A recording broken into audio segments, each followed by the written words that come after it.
So I got two little estimates, right? And I understand that these estimates, they didn't have any of my information right, so they didn't really know, whatever.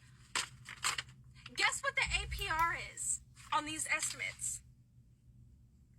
Guess. Did you guess? Okay.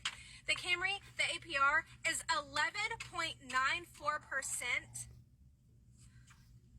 The Corolla, the APR is 11.23%. What? 11% is absolutely wild on a car interest rate. I don't care who you are. You should never pay much more above the hurdle rate, which is the prime interest rate that the Fed is offering for financing for most banks to lend money.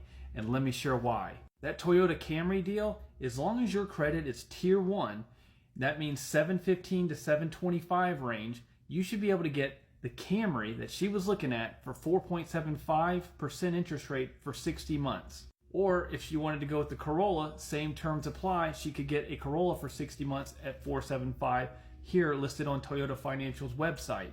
So just keep this in mind. When you get excited and you're at that car dealership, the final boss of the deal is always going to be the back end of the deal where they make all their money, because they don't typically make a whole lot of money selling new cars. Where they make their money is the back end of the deal, and that's in F&I, or also known as finance and insurance department. So depending on who the dealership gives you, whether it's good cop or bad cop, and in this case a lot of times they'll give you Sweet Susie, who brings your guard down, gives you a nice cherry coke, maybe your favorite chips, and she's talking to you about gap insurance, tire protection, fabric protection, all of these insurances.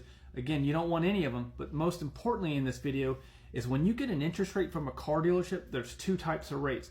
This is very important, you guys. The buy rate is what the bank gives that dealership, which is based on your credit. So if you have excellent credit, your buy rate could be that 4.75, but there's also what's called, and this is what the dealership's going to throw at you if you're not paying attention, and that's called the sell rate. And that's where they pad it, and they could give you this ridiculous rate of 6%, 7%, whatever they want to hurdle it up to make some extra money on your deal. So in closing, when you get super excited and you find that perfect deal and you feel like you've negotiated the deal and you really love the terms, well, just keep in mind that final boss is the F&I department, and that's where they make their money. Don't let your guard down, and know what your rates are with a credit union or a local bank that you already have a relation with, and keep that interest rate in your back pocket. By all means, you can let them shop it and see if they can beat it. Don't let them know what the terms are, and then let them see, hey, what are you going to give me for your rate?